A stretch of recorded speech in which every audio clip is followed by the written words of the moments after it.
But the ladies want to know, are you single? Oh, come on, Dom. On today's episode, we've got Janis Blums. He's my fitness trainer and a trainer of many models in Australia. He is a wealth of knowledge, and I know you're going to love today's episode. Welcome back to Self-Dom Beautiful Humans. I'm your host, Dominique Elisa, and I am so excited for today's episode. So today is a part 2 of a 2-part series. Part 1 has been my most listened episode so far, so I thought I have to get this guest back. Welcome back, Janis. Thanks, Dom. I am so excited for today's episode because the listeners submitted the questions, and I had over 100 questions for you. Oh my God. I know. I was like, it was really hard to pick, but I just did a good mixture that I thought, I'll pick your brain. And some of the questions are different to last time and a few are kind of carrying on. So I think if you love part 1, you're going to love part 2. So I thought, let's just dive straight into it. Great.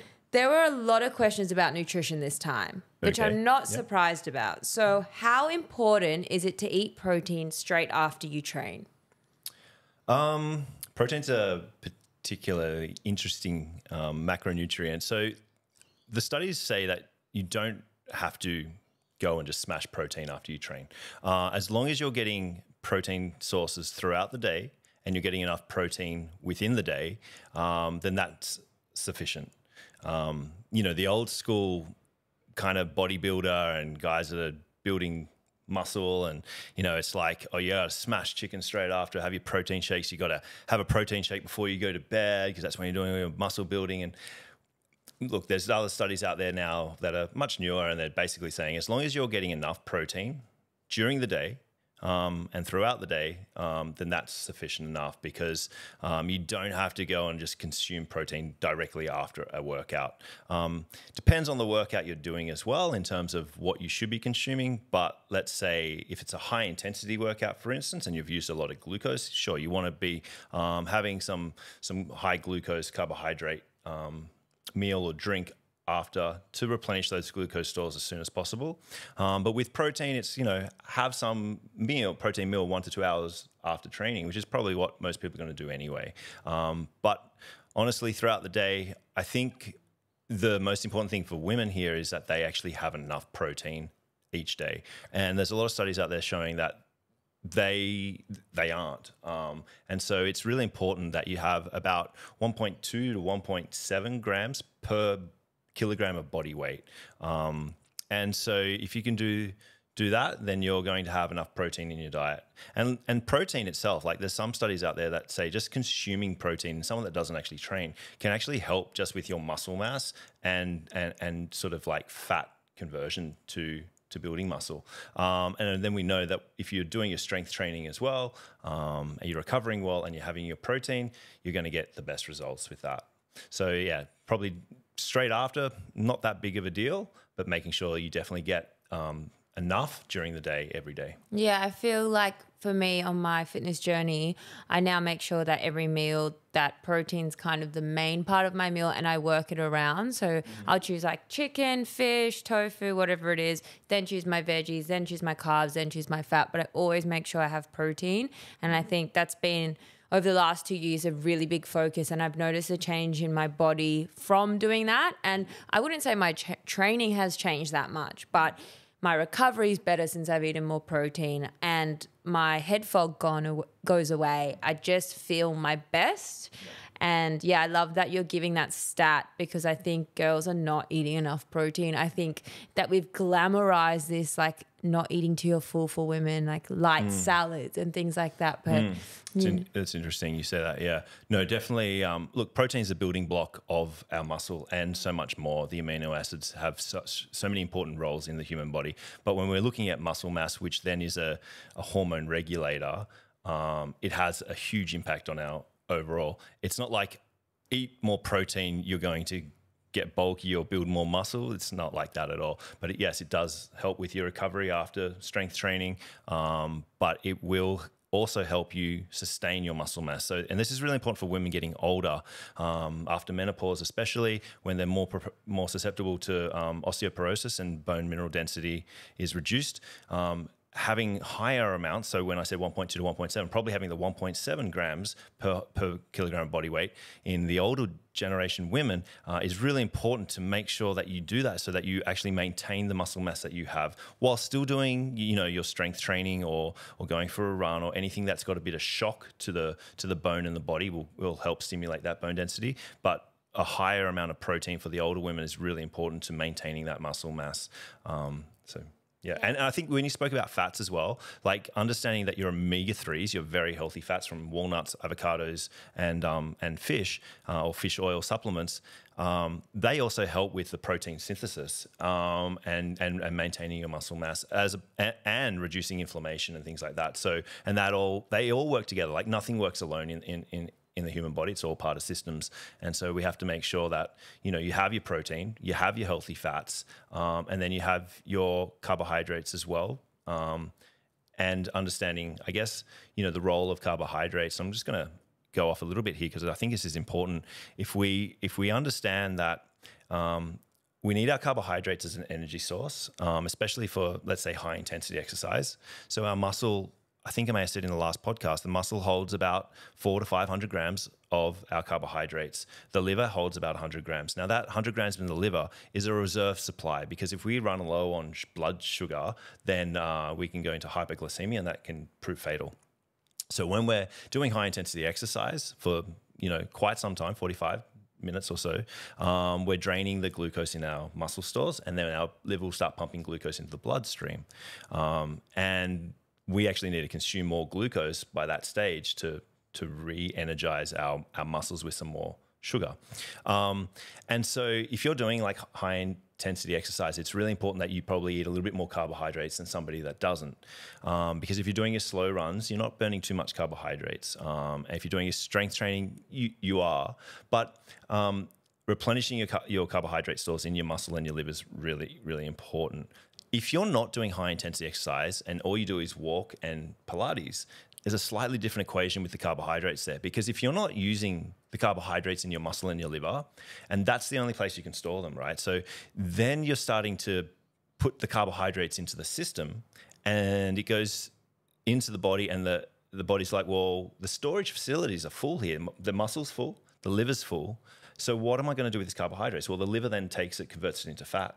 And this is where carbohydrates used to get demonized as like having too many carbohydrates can lead to weight gain. Well, it can because you're not using the carbohydrates in your muscle first and then replenishing. You're not doing the activity that's going to burn that carbohydrates. So then you're just eating the carbohydrates. There's nowhere to go, so it's going to get converted into fat. And so that's really important that we do exercise for that main reason of using the carbohydrates in the muscle so that when we have our sweets or our carbohydrates in vegetables and stuff and fruits, that can then go and get into storage in the muscle for energy for when you next do it and not just get converted into fat. And, this one girl I used to train, Saskia Tej, she actually put something on a story about, I used to run and then I found I was eating more.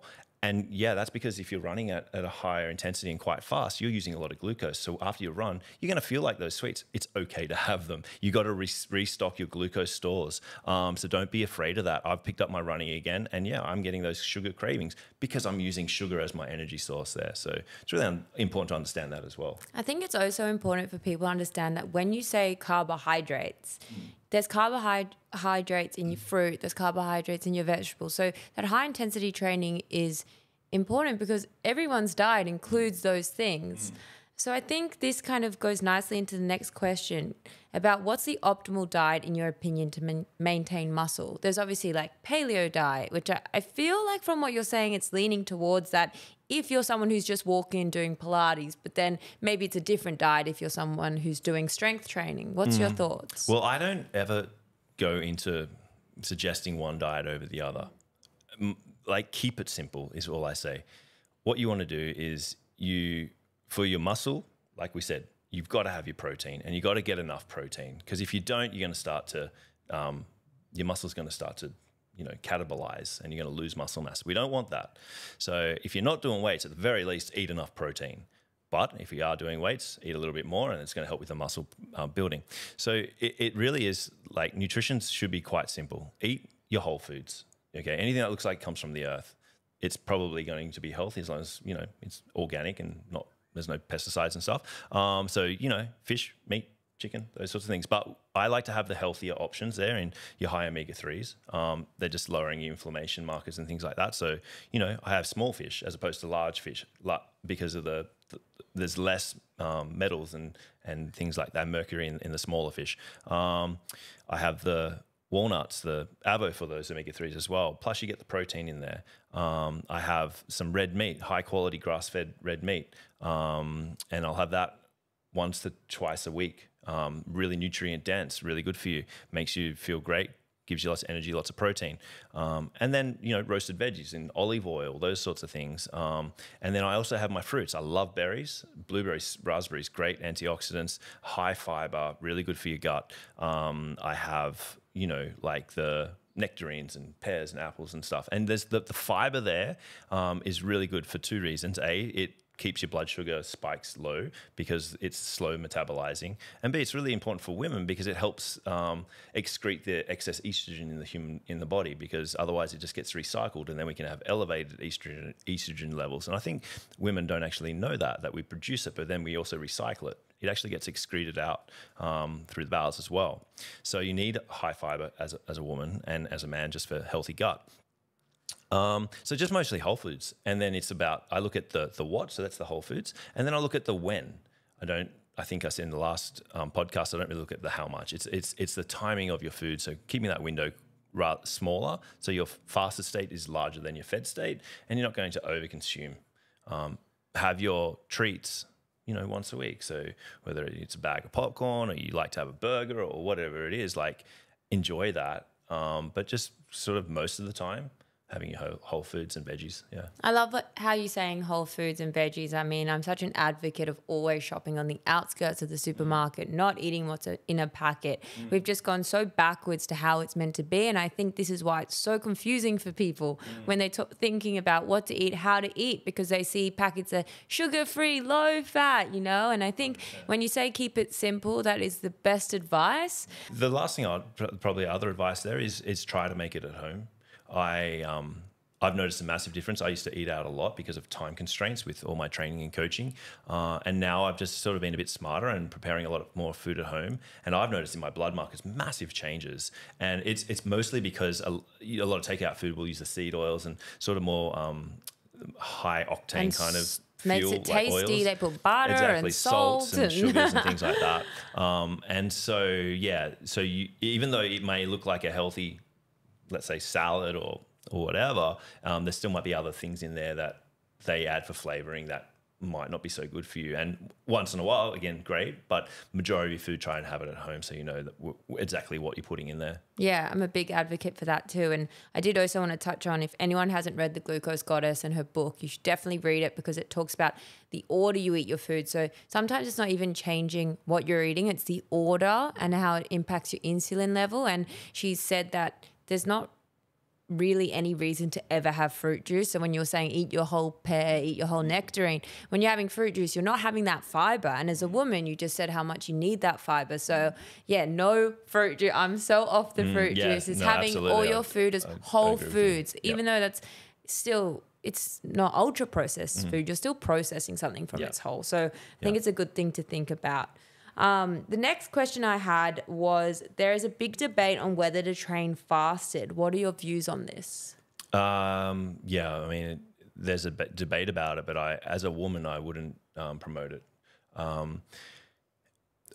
Energy balance for a woman is really important. And what I mean by energy balance, it means the amount of energy that you expend in each day and the amount of energy that you consume. For a male, it's a little less complicated, and most studies are done on men because of the reason that we're not as complicated. We've only got the circadian rhythm. We don't have the infradian rhythm, which is your 30-day menstrual cycle. So it's just easy to do scientific experiments. And that stuff doesn't apply to women as much. But when we're looking at women and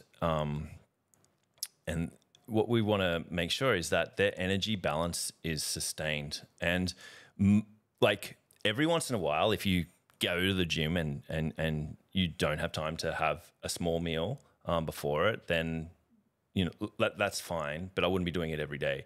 And especially I wouldn't be doing high intensity. A lot of it comes down to cortisol.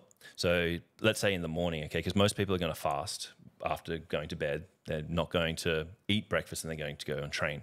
So naturally in the morning, cortisol's elevated. It's doing that because it's the hormone we need to wake us up. Now, we suggest going out, seeing the sunrise, going for a walk, yes, to boost that cortisol so that you can sort of have more sustained energy throughout the day. But if you go and do a high-intensity workout, fasted, well, your cortisol is elevated. The high-intensity workout is then elevating that even more, but to a really sort of extreme, because high-intensity exercise is stressful, right? So now what's happening is you're pushing the limits a little bit too far.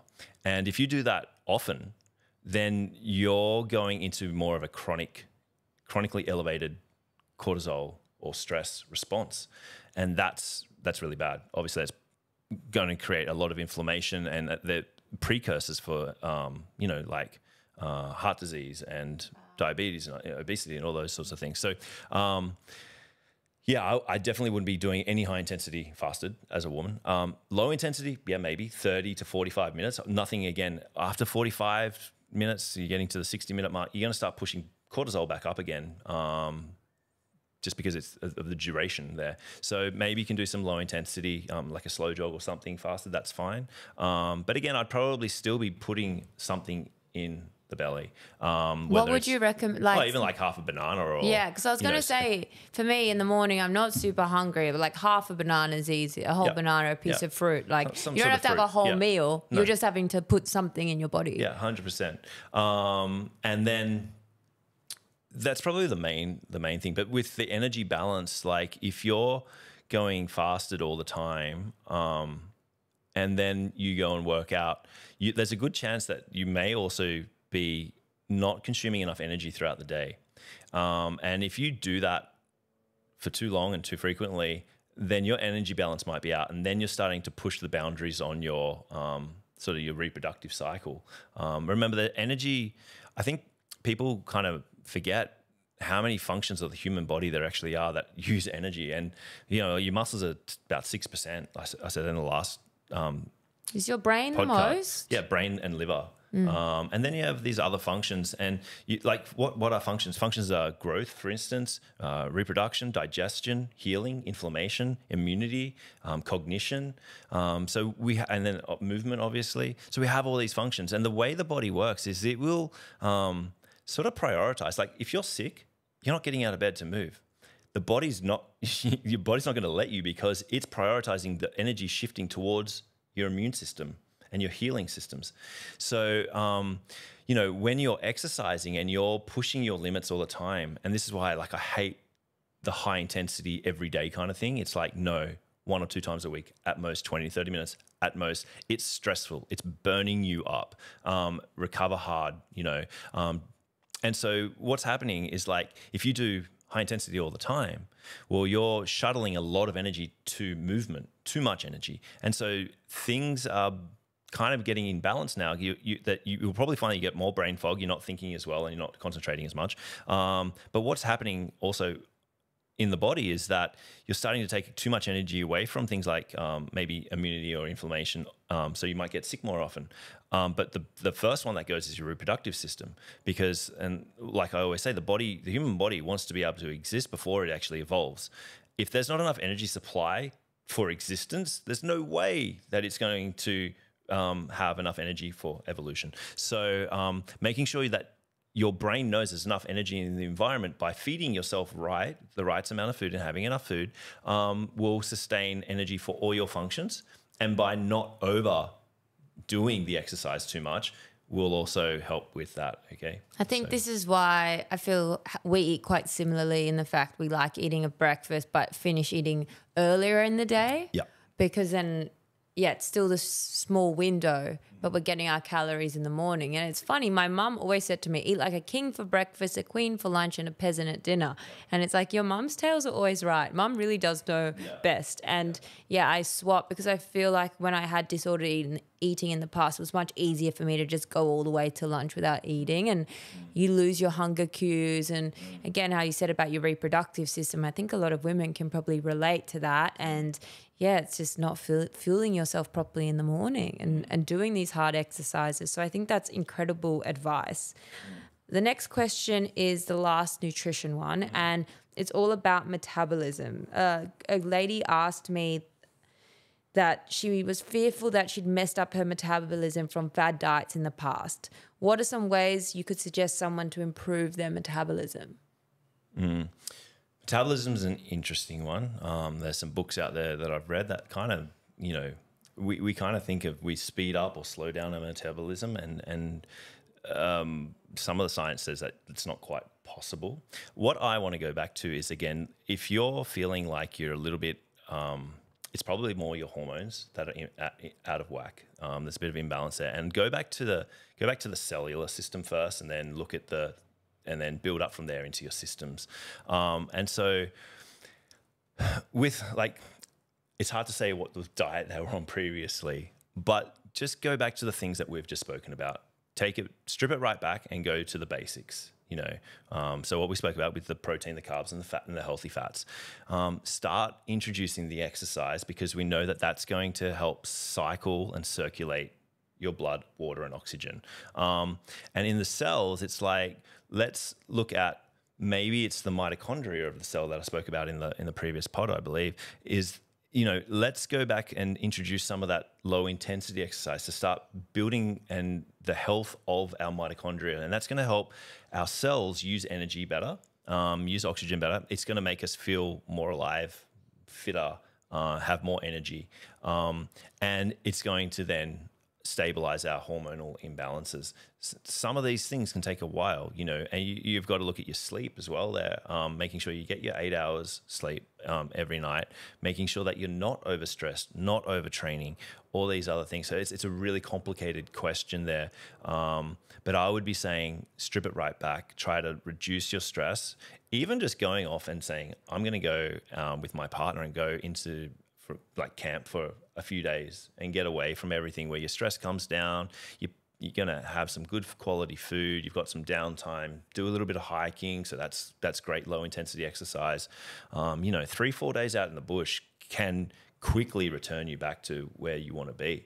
So I think a lot of people can relate to that, where they're in Europe or wherever they are on holidays, they're eating whatever they want, they're drinking, but for some reason their body is like the best it's ever been, because they're stress-free. And I think... And they're walking a lot, and they're probably walking sweating a lot, little bit. like low intensity though. And stress on your, not sure if it's called your metabolism, but Brooke, Brooke did touch on it. It's the number one thing, like that impacts our health. Yeah, well, cortisol, right, our stress hormone, which isn't actually our stress hormone, it's our energy hormone, which kicks in when we are stressed to give us the opportunity to fight or flight, right?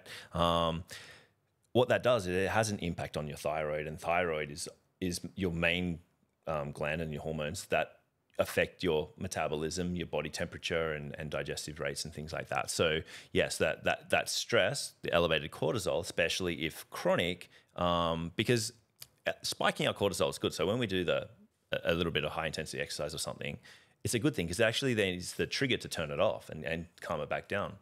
But if it's always high, the loop system goes from a negative feedback loop to a positive feedback loop. So then it keeps it high, and then that's when you start to affect your thyroid and some other systems in the human body, which will affect your overall metabolism and health.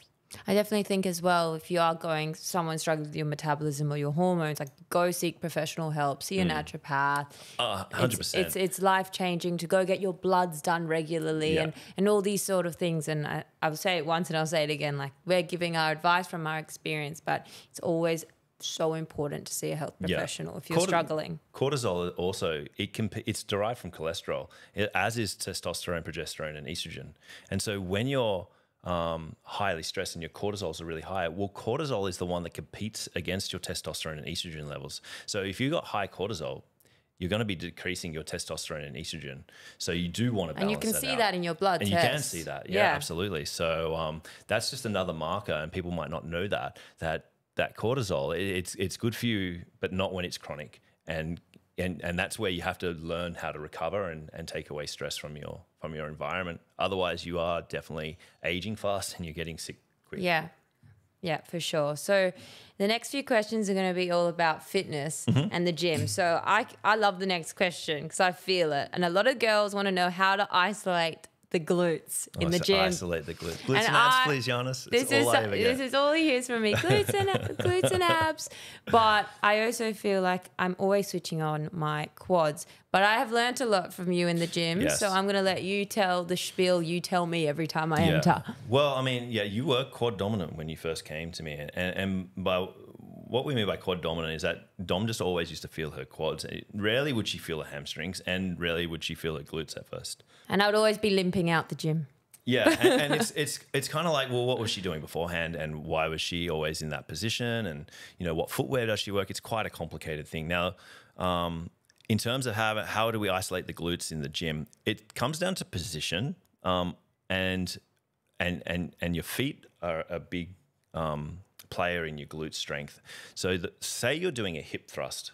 We all know what a hip thrust is. Our shoulders are on a box and we've got the bar across our hips and we're just thrusting. It's like one of the ones that it's everywhere on the internet, right? You'll see it, and girls love to do it because it like grows the glutes without putting too much stress across the spine. And they can do heavy loads.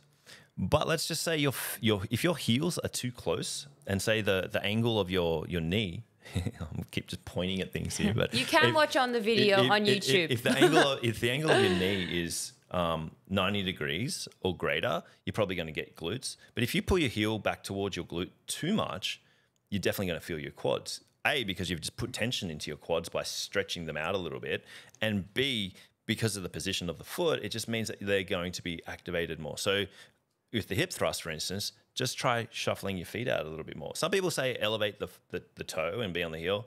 I think the position's a bit more important first, because I actually want people's big toes on the ground because we know that the ball of the big toe is so closely related to your glute in stability and strength. So just push those heels out a little bit when you're doing your hip thrust, for instance.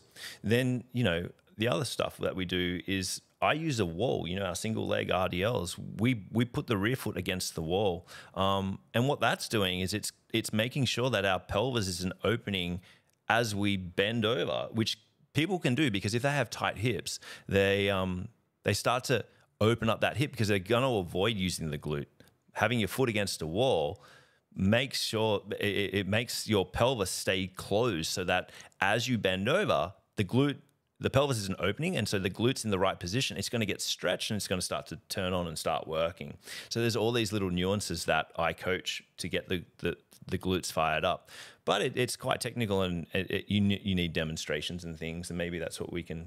Yeah, I was just thinking maybe we could do a video that we could put on the Self-Dom account, and we can put it on yours as well, just showing like the actual position, because it is quite specific. And I know when I came into the gym for the first time, I was kind of, going to classes and they don't adjust you. So you're just doing whatever. You have a sweat, you do hurt the next day, but you're not targeting the places you want to target. So we'll definitely do a video. I think a big thing that I can say without any video demonstration is hamstrings. You need to have strong hamstrings to have strong glutes. They support them. And I feel like often in Pilates is that there's a lot of quad dominance in Pilates classes as well. They try to target the glutes, but we know that there's a lot of like holding positions where the quads are stabilizing a lot for the hip, and there's less hamstrings involved. A lot of the Pilates coaches that come and see me, I try to teach them a lot about the hamstring and then how to incorporate more hamstrings into their classes. Because if you can have more hamstring strength, and that's going to help release some of the tension out of the hamstrings, because people always go, I got tight hamstrings. And that's going to help the pelvis be in a better position. And remember, if the pelvis is in the right position, the glute's going to work better. So strengthening those hamstrings is a really important message for this particular glute isolation question as well. I think as well, whenever we come to the gym, we do a proper warm up, you know, we're doing band stuff. Oh, 100%. And we're really activating the muscle. And the mind body connection is huge. You really have to feel it. I think because if you're like, haven't released your quads, for instance, and haven't activated your glutes, then the first thing that's going to be on is just your quads because of the position that you're used to. So yeah, I love that. Warm-ups are really important, yeah. So we'll do that video because I think this rolls nicely to the next question, because some people can't afford to go to a gym. So having this video means they can, you know, look what we do. But what would be your first go-to at-home equipment? Someone wants to start their fitness journey. Great question. So there's so much you can do body weight-wise. You can do a lot on the floor. I think one of the best things that you can have is some sort of a step or like a couch or a chair. There's so much you can do with that for your lower limbs. So yeah, the hip thrust with your back on it. The hip thrust, the hamstring bridges. You know, there's a lot of lower limb stuff that you can do.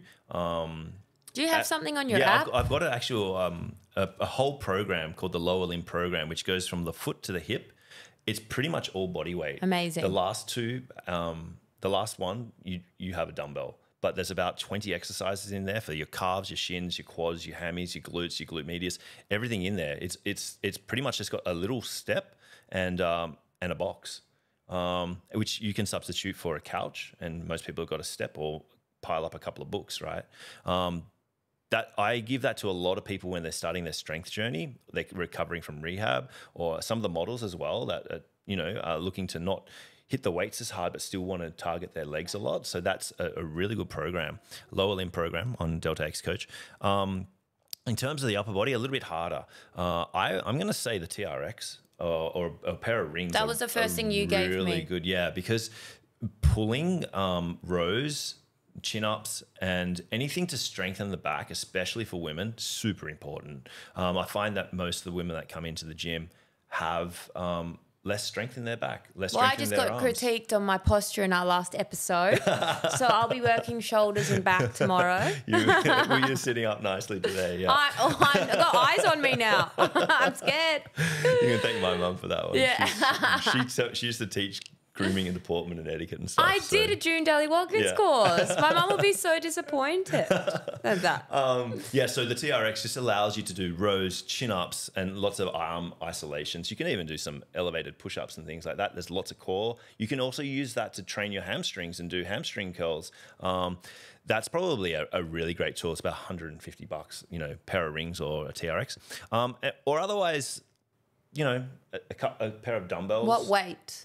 Well, that's an interesting one because you want to probably start with something. I would probably have a pair of like 4 or 5s, maybe a pair of 4s, and a 10.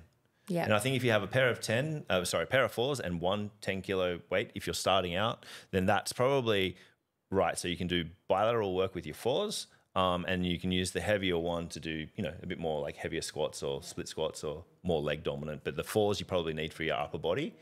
For your arms, your shoulder presses, and some rows and some chest presses and things like that. So, but, you know, dumbbells, you always got to increase the weight over time, so you'll probably be investing. But I think with the TRX or the rings, you sort of can just adjust your body angle. And they always hurt. They always hurt, I can guarantee that. Yeah, and then on the floor, your core, there's so much you can do. I mean, you see my model workouts and Bali holiday workouts. They're just all core and they're all on the mat. You know, there's not a lot of... you know, a Swiss ball might help, but that's just another investment. But you don't need it. You can do enough with your hands, like. But dead bugs with the dumbbell, dead bugs with the TRX, like a wrapped. Yeah, dead bugs pushing into your knee with your hands. Yeah, that's the hardest one you can do, almost. So yeah, love that. So the next question is about girls who have been training for a while, but they feel they are plateauing at the gym. What would be your advice?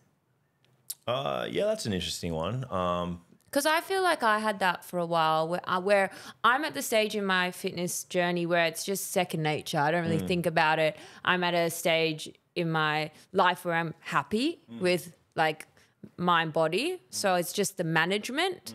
But I guess there was a moment there where I really wanted to grow my glutes and I really wanted to, but I just couldn't. So well, I think that's where you probably should invest in a coach. So there's 2 things. It's like, are you training off a program, or are you just doing what you feel like doing when you go in there? And if you don't have a program, I would say invest in one, because that's where you're going to, if there is particularly something that you want to build in your repertoire or in your muscle groups or whatever, then you probably should have a program, because the consistency, the frequency, and the science behind sort of the program will help you get your results. If you go in and you eat every day, you're sort of just like, oh, I'll just do whatever I feel like doing, or there's no real frequency and consistency in your training in terms of a program, then you're going to be maintaining, you're doing like, yeah, I've done my workout, it's good for your health and stuff like that. But if you do have specific goals, you want a science-backed program that's going to help you get there. And, you know, I had some girls come in the other day, and they were sort of in that position. They've been training at the gym, but then they kind of felt lost. They kept doing the same things, and they wanted some more exercise. They wanted some more variety, but they also wanted a program that they could stick to and tick off and have those little wins every time they went in there. And they felt like now the feedback is that they feel like they're being constructive with their workouts and not just getting workouts in. So yeah, I'd say invest into a program, even a coach just to do a couple of sessions with and get them to build you a program. And then if you're in the gym but you're just it's more of a mental thing and you're bored and you're kind of not having as much fun, then I'd say variety there. Add some variance into what you're doing, and try changing up some exercise, try learning some new exercise. We know that learning always promotes you know, a good mindset and makes us feel good about ourselves. And then also practicing something new is just a new challenge. And we like challenge because that also gives us something to work towards. I think a good thing to remember as well is, like, if you're feeling really clear-headed, healthy, your digestion's working, like, those things are also really good to focus on instead of like certain body changes. And I think it's also shifting your mentality of like, how do you feel on the inside, and judging yourself on that.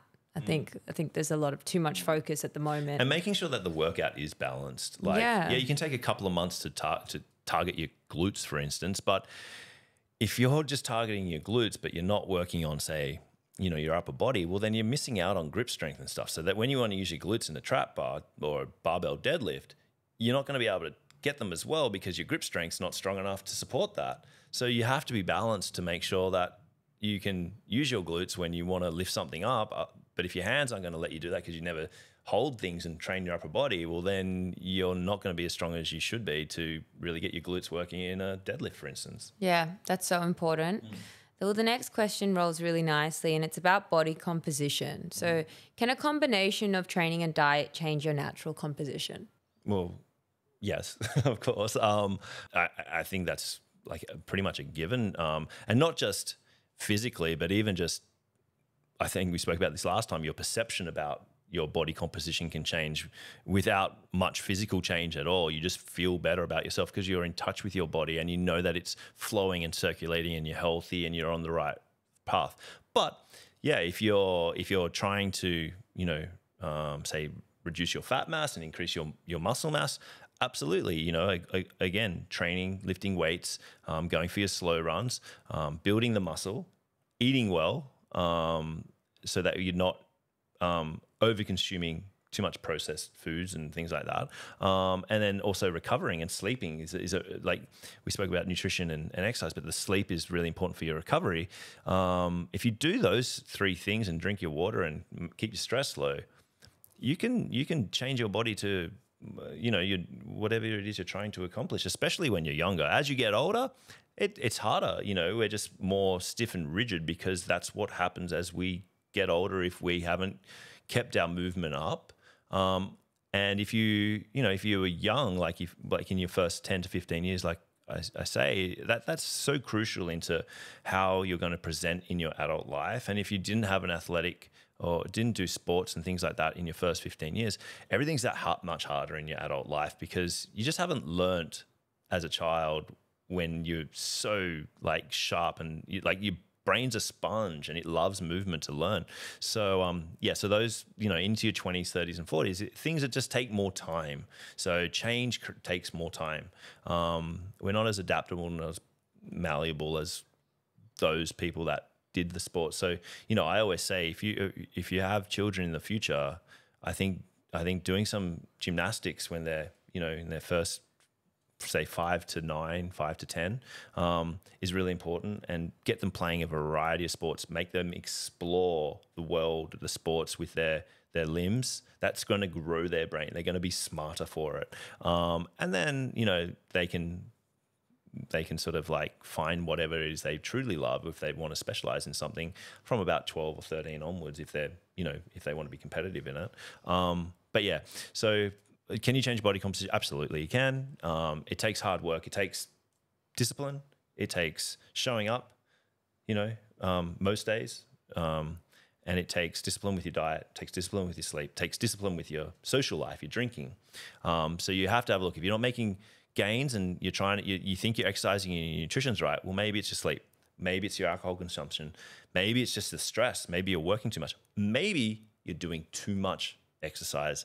I see some people doing the high intensity, like I said, they're doing too much. They're actually going to put on weight because of the amount of cortisol, and they're breaking down their muscle. So make sure you prioritize your recovery, especially if you do a lot of high intensity interval training. Prioritize your recovery. Don't overdo it.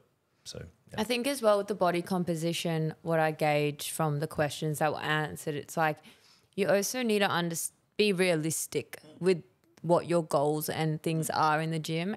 As we've seen on social media, there's always different trends of body types that are the goals, and it's like you want to have your healthiest, fittest, best body for you. And I think that's also important mindset shift when you're looking at like body composition. As Janis said, like you can change it. You can really, but you have to be disciplined. You have to work for it, but also be realistic and don't try get a body shape that's just completely different to yours. Yeah, and be patient as well. But yeah, absolutely.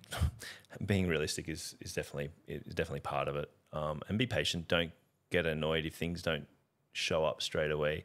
Understand that you'll make some gains early, and then things plateau, and then the hard work really starts to come in to make those extra changes. But when they do, you know that they will show up, but it takes time. Yeah. All right. So the next question is, if you could give 3 pieces of advice to someone struggling with their self-love, what would you say to them? Self-love. Big one. You get a lot of girls coming into the gym, and I feel like you give a lot of amazing advice. Look, there's a lot of things that I could say about self-love. I think, first of all, I think that you have to be, we talk a lot about self-acceptance. No one really talks too much about self-accountability. And I think self-accountability is really important, because then at least you're being honest and to yourself. And you can't love someone that you don't trust. And if you're lying to yourself, you're not going to trust yourself, and there's not going to be much self-love there. So first, be accountable. Like, make sure you're honest about where you're at, how you feel, and where you want to be going, and who you want to be, and how you feel about yourself. So first, be honest to yourself. Be accountable for your actions and your choices, and that's probably a major contributor to your self-love. The second one is know your identity, and then write it down. And what I mean by that is, it's not exactly who you are right now, but who you maybe want to be if you're not that happy with who you are. Well, create that picture in your mind of who it is that you want to be. Then write it down. And when you write it down in your first person. I am, a fit, healthy, young person that wants to, achieve success in such and such for whatever reasons, whatever purpose. But if you write that down, then at least you're putting your identity down into reality. Now, you might not be there right now, but just putting that identity into your reality and understanding that that is who you want to be and that's who you're aspiring to be, that will change the course of your actions and behaviors and the choices that you're going to make. Because if you're identifying as someone that's fit and healthy, then you're probably less likely to go and party all the time or eat the crap food and not go to the gym. If you identify as someone as fit and healthy, your choices will be based on a fit and healthy lifestyle. And you're going to start to find that over time, you're making these decisions, these actions and behaviors that mold to that person. And over time, you're becoming who you want to be, who you identify as. So if someone says and comes into the gym and they go, like, particularly the first time they're they're always like, oh, I'm like first time and I don't train much. I'm not a gym person, you know, and I can already hear in their talk that who they're not and like, which kind of says who they are as well at the same time. So we want to change that sort of dialogue. And when they come in and it's like, you know, I'm a gym person. I'm now like, I'm doing this, I'm doing that. And I love the messages that come back to me that say, thanks so much for that education session today, Janis, because I've gone away and I've done this and I'm becoming this and I'm making these changes. And it's because I want to be this person. And I wrote it down and it's life-changing. And, you know, and it's one step at a time. And this is the other thing, like probably the third point about self-love is bank your wins. And I just saw this really great thing on TikTok by Mark Burris, who we saw at the Humankind event, yeah. And I went up to him the other day and kind of told him how great his speech was. But he had this short clip on TikTok the other day, and it was about banking the win. So what that means, and with self-love, it's kind of almost like motivation, where success propagates more success, and when we do something or achieve something, we feel good about it. And let's not minimize that. So even if it's just waking up, you know, at 6 a.m., for instance, well, like Mark says, bank that. And then if you have your morning walk, that's a win. Bank that. You saw the sunrise? Bank that. And as you go through your day, all these little things that you've put in the bank, they make you rich, as Mark says. And I'm like, what a great analogy. Amazing. And so at the end of the day, you know, you may not have built Rome, but you've got all these things that you've banked, and all of a sudden you can sit at the end of the day and go, what a great day. And they compound. Yeah, absolutely. And then that in itself will just make you feel good about yourself. Well, I guess it's gratitude in a way, you know? Absolutely. And so your self-love just builds, and then, you know, we're driven to challenge ourselves a little bit more all the time and understand. I think the biggest thing about self-love is understanding that our hormones, our emotions, nature, everything out there is based on waves, frequencies, energies, everything. And so like the tide comes in and out, some days you're going to have good days, some days you're going to have bad days. Accept that. Don't resist hold on to it and go, oh, what a crap day. Doesn't mean tomorrow's going to be crap. But now you're manifesting it to be bad as well. Exactly. But so just accept that you're not always going to have the best day ever, but that's not a reflection of you. That's also an understanding of nature. And so, you know, if you have some failures and things, well, look at those still with a positive as though they're learning. And I talk to my little nieces about this all the time, you know, whether it's in sports or school. And you know, bank your failures as well, because they taught you something, and that's a win. So don't get too down on yourself. And, you know, the AFL coaches always talk about this. We don't go too high with the wins. We don't go too low with the losses either. We just sort of just understand that that's where it's at. And we focus on the process and the progress that we're doing. And I think that all attributes back down to, you know, your self-love and you build from it. So, get that momentum going with just one little win at the time, whether it's making your bed or going for that walk in the morning. Yeah, and I love what you were saying about saying when girls come in the gym, they go, oh, I don't gym, I'm not fit, all these things, and the negative self-talk. And that's why I'm such a big advocate for affirmations. I think they're so important. And I'm reading Atomic Habits at the moment, and they talk about people who are trying to quit smoking.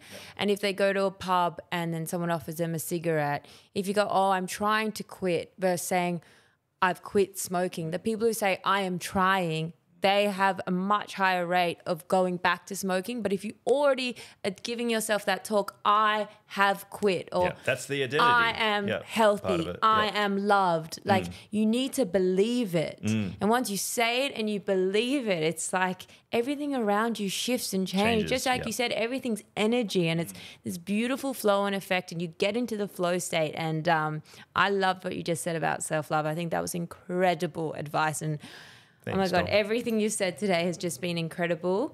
The last question is a bit off topic. Okay. But the ladies want to know, are you single? Oh, come on, Dom. So off topic. This comes from last night's dinner. No, I'm sure. I did. I can show you. Okay. Yeah. Okay, so the DMs are open. I work too hard. I train too many Too many He's women. busy, all right? I'm busy. Well, Janis, thanks for jumping on the pod again. You're Thanks, Dom. honestly a wealth of knowledge. I've learned so much. Make sure you follow Janis Blums on Instagram and look at his app, Delta X Coach. There are so many amazing training, Workouts, programs, everything you need to know. It's an online education platform, not really a fitness app. And I'm on it, so you can... Tommy's on it. Yeah, you know, support the team. If you guys love this episode, make sure you share it on your stories. When I see it, it means so much to me. And I want to make this podcast as good as I can. So all the things, like, subscribe, follow. And yeah, I'll see you all on the next episode. Bye. Bye.